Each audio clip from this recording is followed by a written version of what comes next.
इस कहानी की शुरुआत में जमीन पर एलियंस का हमला हो गया है और इन एलियंस को सोल एलियंस कहते हैं, मतलब कि आत्मा वाले एलियंस, क्योंकि इन एलियंस की आत्मा इंसानों के अंदर जाकर उनके जिस्म पर कब्जा कर लेती है। जिस भी इंसान के जिस्म पर कब्जा करती है उनकी आंखें बदल जाती है, उनकी आंखों में एक गोल चमकदार रोशनी आ जाती है, जिससे पता चल जाता है कि ये अब इंसान नहीं रहा बल्कि इसके अंदर एलियन का कब्जा है। अब यहाँ कुछ एलियंस थे जो एक लड़की के पीछे पड़े होते हैं जिसका नाम मेलेनी होता है। एलियंस चारों तरफ से उसे घेर लेते हैं, मगर क्योंकि वो इनके कब्जे में आना नहीं चाहती थी इसीलिए वो खिड़की से कूद जाती है। ये एलियंस उसके पास आकर उसे पकड़ लेते हैं और एक एलियन की आत्मा को उसके अंदर डाल दिया जाता है, जिससे होता ये है कि जब उसे होश आती है तो उसकी भी आंखें एकदम बदल जाती हैं। अब मेलेनी के अंदर जिस एलियन की आत्मा को डाला जाता है उसका नाम वांडा होता है। जब उसकी आंखें खुलती है तो वो आईने के पास जाकर अपना चेहरा देख रही होती है, पर तभी उसके अंदर से मेलेनी की आवाज आती है जो कहती है मैं मरी नहीं हूँ, अभी जिंदा हूँ और ये जिस्म मेरा है। वांडा बोलती है नहीं, अभी जिसमें मैं हूँ तो ये मेरा है। अब वांडा को एक लड़की के पास ले जाया जाता है जो एलियंस की हेड होती है। वो उसे बताती है कि यहाँ पर मौजूद हर इंसान के जिस्म पर हम एलियंस कब्जा कर चुके हैं, मगर अभी भी कुछ इंसान ऐसे हैं जो हमसे बचकर भाग गई हैं, क्योंकि वो भागी हैं, हमसे लड़ती हैं और जिस लड़की के जिस्म में तुम हो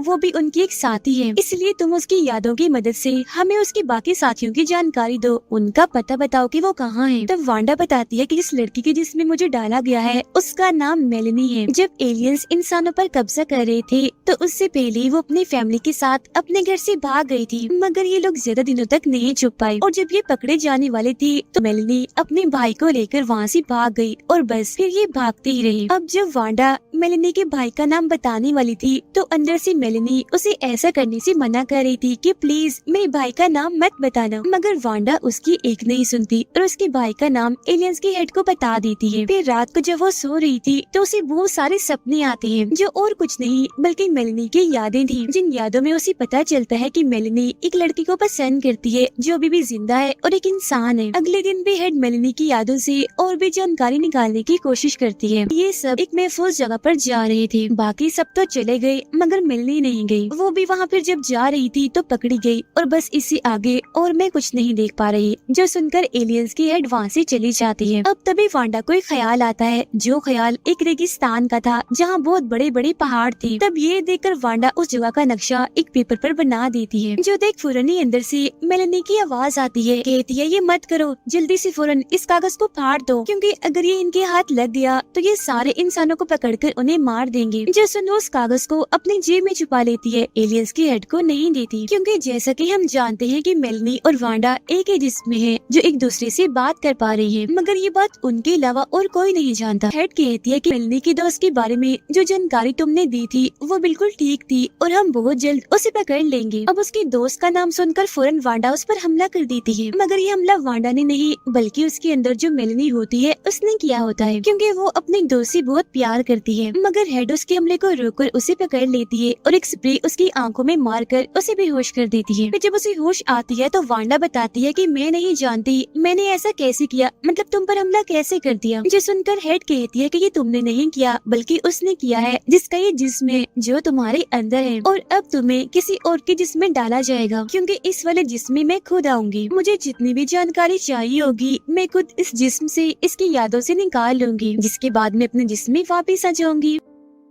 फिर अब हम देखते हैं कि मेलेनी और वांडा दोनों की दोस्ती हो गई है, क्योंकि दोनों एक दूसरे से बातें करती हैं, अपनी अपनी दिल की बातें सुनाती हैं। इसीलिए वो वांडा को वहाँ से भागने का कहती है, तो वो उसकी बात मानकर वहाँ से भाग भी जाती है। वहाँ से निकलने के बाद फिर ये आगे का सफर गाड़ी पर तय करते हैं। अब वांडा कहीं और जाना चाहती थी, मगर मेलेनी उसके अंदर ख्याल डालकर कहीं और ले जाती है। तभी अचानक इनकी गाड़ी से कुछ टकरा जाता है, जिससे इनकी गाड़ी पलट जाती है। काफी बुरा एक्सीडेंट हुआ था। वांडा बाहर आ गई थी और आगे का सफर पैदल ही तय करती है। आगे यहाँ एक काफी बड़ा रेगिस्तान था जहाँ वांडा आगे बढ़ती ही चली जाती है और फिर एक पेड़ के नीचे आकर वो बेहोश हो जाती है। अब असल में मेलेनी वांडा को यहाँ इसलिए लाई थी क्योंकि यहाँ उसकी अंकल का घर है। अब जैसे ही बेहोश पड़ी होती है तो वहाँ उसके अंकल आ भी जाते हैं। मेलेनी ने अपने अंकल को पहचान लिया था, इसलिए वो कहती है शुक्र है अंकल आपने हमें ढूंढ लिया। अब उसके अंकल उसे पानी पिलाते हैं, जिसकी फौरन बाद जैसे वो आंखें खोलती है तो वो समझ जाते हैं कि ये एक एलियन है। तो उनमें से एक लड़का वांडा को मारने की कोशिश करता है, मगर तभी उसके अंदर से मेलेनी चिल्लाती है, अंकल मैं हूँ मेलेनी, मैं भी जिंदा हूँ, इसके अंदर हूँ, जिस वजह से उसके अंकल उसे मारने से मना कर देते हैं। तो ये लोग अब उसे भी अपने साथ वहाँ ले जाते हैं जहाँ ये रह रहे थे, जो जगह एकदम महफूज थी, जहाँ बहुत सारे इंसान एलियन से छुप कर रहते हैं। यहाँ पर मेलेनी का दोस्त भी था, जैसे ही उसे देखती है खुश हो जाती है, मगर वो इसकी आंखों को देखते ही तो उसका दोस्त जोर से उसे थप्पड़ मारकर नीचे गिरा देता है। यहाँ वो अपनी भाई को भी देख लेती है और काफी खुश हो गई थी, मगर कोई भी वांडा की बातों पर यकीन नहीं करता कि मेलेनी अभी भी उसके अंदर जिंदा है, इसीलिए ये उसे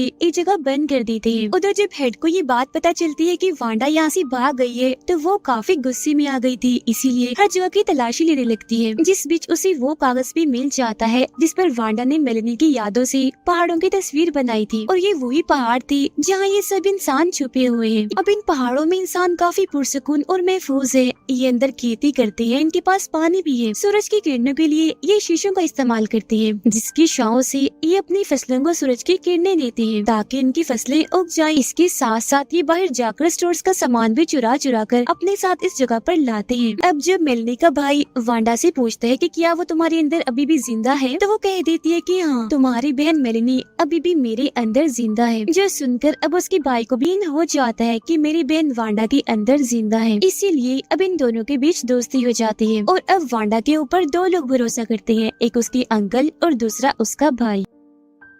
अब जब ये लोग एक साथ बैठकर खाना खा रही थी, तो वांडा से सवाल किया जाता है कि तुम्हारी उम्र कितनी है, जिस पर वो जवाब देती है कि हजारों साल, और मैं कई सारे प्लेनेट्स, सैयारों, ग्रहों पर रह चुकी हूँ, मगर उनमें से प्लेनेट यानी ये दुनिया, ये जमीन सबसे खूबसूरत है, मगर यहाँ रहना उतना ही मुश्किल है। तभी इधर मेलेनी का दोस्त आ जाता है, जो वांडा पर हमला करने लगता है, क्योंकि वो उसे मारना चाहता है। वो एलियन से नफरत करता है, क्योंकि उसके बहुत सारे दोस्तों को एलियंस ने मार दिया था, और उसे लग रहा था कि क्योंकि ये भी एक एलियन है तो हमारे लिए खतरा है। वो उसे मारने ही वाला था कि तभी मेलेनी का भाई कहता है कि अगर तुम इसे मारोगे तो तुम मेलेनी को भी मार दोगे, क्योंकि वो इसके अंदर अभी भी जिंदा है। मगर ये सुनकर फिर भी उसे यकीन नहीं आता, इसीलिए वांडा जब अकेली होती है तो उसके पास जाता है और उसके करीब आने की कोशिश करता है, जो देखकर उसके अंदर की मेलेनी उसे थप्पड़ मार देती है। ये देख उसका दोस्त समझ जाता है कि सच में वांडा के अंदर मेलेनी अभी भी जिंदा है। दरअसल ये उसने जानबूझकर किया था कि अगर मैं किसी दूसरी लड़की के करीब आने की कोशिश करूंगा तो ये बात मेलेनी कभी बर्दाश्त नहीं कर पाएगी और मुझे अपना गुस्सा दिखाएगी, और अब उसे भी यकीन हो गया है। तभी यहाँ एक लड़का आ जाता है जो वांडा से बातें करने लगता है, क्योंकि उनकी दोस्ती हो गई थी, दोनों एक दूसरे को पसंद करने लगे थे। मगर यहाँ एक मुश्किल चीज थी, और वो ये कि वांडा के जिस्म में मेलेनी भी है, जो इस लड़के को नहीं बल्कि अपने दोस्त को ही पसंद करती है। इसीलिए जब वांडा अपने दोस्त के पास जाने लगती है तो मेलेनी उसे ऐसा करने से मना कर देती है, जिस वजह से वांडा को उसकी बात माननी पड़ती है और वो उसके करीब नहीं जाती। अब एक दिन वांडा देखती है कि यहाँ पर कोई एक इंसान भी नहीं है, और जब वो उन्हें ढूंढ रही थी तो एक लैब जैसी जगह पर आ जाती है जहाँ उसे सब मिल जाते हैं, मगर वो एक ऑपरेशन कर रही थी। वो दरअसल ऑपरेशन के जरिए इंसानों के जिस्म से एलियंस की आत्माओं को निकाल रही थी, ताकि उन आत्माओं को निकाल कर वो इंसानों को दोबारा जिंदा कर दे और उन आत्माओं को भी छोड़ दे। मगर वो ऐसा नहीं कर पाते, क्योंकि जब भी उन आत्माओं को बाहर निकालते हैं तो फौरन ही मारी जाती है। मगर जब वांडा ये देखती है तो उसे बहुत गुस्सा आता है, साथ ही वो काफी दुखी भी हो गई थी, क्योंकि ये जितनी भी सोल्स आत्माएं थी वो सब के सब उसकी फैमिली के मेंबर्स थे। जिसके बाद वो यहाँ से भागने लगती है। हालांकि मेलेनी उसे रोकने की कोशिश करती है, मगर वो नहीं रुकती, उल्टा मेलेनी को ही कह देती है कि चुप कर जाओ और निकल जाओ मेरे अंदर से। जिसके बाद वो एक जगह पर जाकर बैठ जाती है। वो वहाँ काफी देर तक भूखी प्यासी उदास बैठी रहती है, जहाँ तभी उसके पास अंकल आते हैं, उससे माफी मांगने लगते हैं, कहते हैं कि आज के बाद हम किसी को भी यहाँ बंदी बनाकर नहीं लाएंगे, मैं इस बात की तुम्हें गारंटी देता हूँ, वादा करता हूँ। जैसे दुखी होते हुए वांडा कहती है, मगर मैं आपकी बात का यकीन क्यों करूँ? वो कहते हैं क्योंकि मैंने भी तुम पर किया था जब तुम यहाँ आई थी। अब तभी दिखाया जाता है कि मेलेनी के भाई की तबीयत खराब हो गई है, क्योंकि फसल काटते हुए उसकी टांग पर चोट लग गई थी, जिस वजह से उसकी टांग पर इन्फेक्शन हो गया है, और अगर उसका इलाज नहीं किया गया तो वो मर जाएगा। हालांकि यहाँ एक डॉक्टर था जो उसका इलाज करने की कोशिश कर रहा था, मगर उसे जरा भी फर्क नहीं पड़ता। अब वांडा मेलेनी के भाई को बचाना चाहती है, जिसके लिए उन्हें वो दवाइयाँ चाहिए थी जो एलियंस अपने इलाज के लिए इस्तेमाल करते हैं। इसलिए वांडा एक हॉस्पिटल जाती है और वहाँ से बहुत सारी दवाइयाँ चुरा कर अपने साथ ले आती है, और जब इन दवाइयों से मेलेनी के भाई का इलाज किया जाता है तो वो बिल्कुल ठीक हो जाता है। अब वांडा ने उसकी मदद की थी, इसलिए यहाँ हर कोई उसे पसंद करने लगता है। साथ ही वो लोगों के साथ मॉल में शॉपिंग करने जाती है, क्योंकि वो एक एलियन है तो उससे शॉपिंग के लिए 1 रुपया भी नहीं लिया जाएगा। और जब ये लोग शॉपिंग का सामान लेकर वापस आ रही होती है तो इन्हें रास्ते में एलियंस की हेड मिल जाती है, जो इन पर गन तान देती है। मगर इससे पहले वो इन पर गोली चलाती है, पीछे से अंकल आकर उसे गोली से मारकर जख्मी कर देते हैं, जिसके बाद वो उसे पकड़कर अपने साथ ले आते हैं। वो अब इनके कब्जे में थी। अब हेड को लग रहा था कि ये लोग मुझे मार देंगी, मगर वांडा यहाँ आकर उससे बात करती है और उसे ना मारने का फैसला करती है। अब इसके बाद वांडा डॉक्टर के पास जाती है, कहती है कि मैं जानती हूँ कि एक जिस्म से आत्मा को कैसे निकाला जाता है, जो कोशिश करके तुमने न जाने कितने लोगों को मार दिया है। वो डॉक्टर को आत्मा निकालने का तरीका बता देती है। यहाँ ये सबसे पहले हेड के जिस्म से आत्मा को निकालते हैं, मगर आसपास खड़ा हर इंसान नाखुश था, क्योंकि वो नहीं चाहते थे कि उसके जिस्म से आत्मा को निकाला जाए। उसे जान से मार देना चाहते थे, क्योंकि इस हेड ने बहुत सारे लोगों को मार दिया था। जिस पर वांडा कहती है कि नहीं, पहले ही बहुत खून खराबा हो गया है, तो प्लीज ऐसा मत सोचें। अब मैं ऐसा कुछ भी होने देना नहीं चाहती, और जब ये हेड अपने प्लेनेट तक पहुंच जाएगी, तुम्हारी कई सारी पीढ़ियां, कई नस्लें खत्म हो चुकी होंगी। वांडा कहती है तुम इन आत्माओं को निकालते हो, जबकि इन्हें निकालना नहीं होता, बस इन्हें प्यार से मनाना होता है। और तब तक ये लोग हेड की एलियन आत्मा को निकाल देते हैं और एक सिल्वर बॉल में डाल देते हैं। एलियन आत्मा के निकलते ही हेड के जिस्म जो असली आत्मा थी वो जिंदा हो जाती है। रोते हुए कहती है कि मैं अंदर कब से चिल्ला रही थी, मगर मेरी आवाज कोई नहीं सुन रहा था। जिसके बाद ही हेड की एलियन आत्मा को किसी दूसरे प्लेनेट पर भेज देते हैं। और अब वो वक्त आ जाता है जब इन्हें वांडा की आत्मा को मिलने के जिस्म से निकालना था, मगर उसका दोस्त ऐसा नहीं चाहता था, क्योंकि वो उससे बहुत प्यार करता है। हालांकि वांडा भी प्यार करती है, मगर वो अपने प्यार की खातिर मेलनी को हमेशा के लिए गवा नहीं सकती थी, इसीलिए उसकी आत्मा को निकालने लगते हैं। मगर तभी उसके अंदर मेलनी भी उसे ऐसा करने से मना करती है, लेकिन वो उसकी एक नहीं सुनती और वांडा की आत्मा को उसके अंदर से निकाल दिया जाता है। इसके बाद हम देखते हैं कि जैसे वांडा की आंखें खुलती हैं तो उसकी आत्मा दूसरे लड़के के जिस्म में जागती है, मगर ये बात उसे बिल्कुल भी अच्छी नहीं लगती। वो कहती है ये तुमने क्या कर दिया, फिर से वही काम किया, किसी और के जिस्म में डाल दिया मुझे, पहले वाली बात दोबारा दोहरा दी। मगर डॉक्टर और बाकी लोग उसे बताते हैं कि हमने जिस जिस्म में तुम्हें डाला है वो मरने वाला था, और अगर तुम्हारी आत्मा को इसके अंदर ना डालते तो ये जिस्म मर जाता। अब वांडा को दोबारा से जिंदा देखकर वहाँ हर कोई बहुत खुश हो जाता है। साथ ही वांडा के दोस्त को भी उसका प्यार वापस मिल जाता है। जिसके बाद मेलनी, उसका दोस्त, वांडा और उसका दोस्त, ये चारों बहुत खुश रहते हैं, क्योंकि अब ये 2 कपल बन गए थे। और फिर एक रात जब ये चारों गाड़ी से कहीं जा रहे थे तो तभी अचानक इनकी गाड़ी के सामने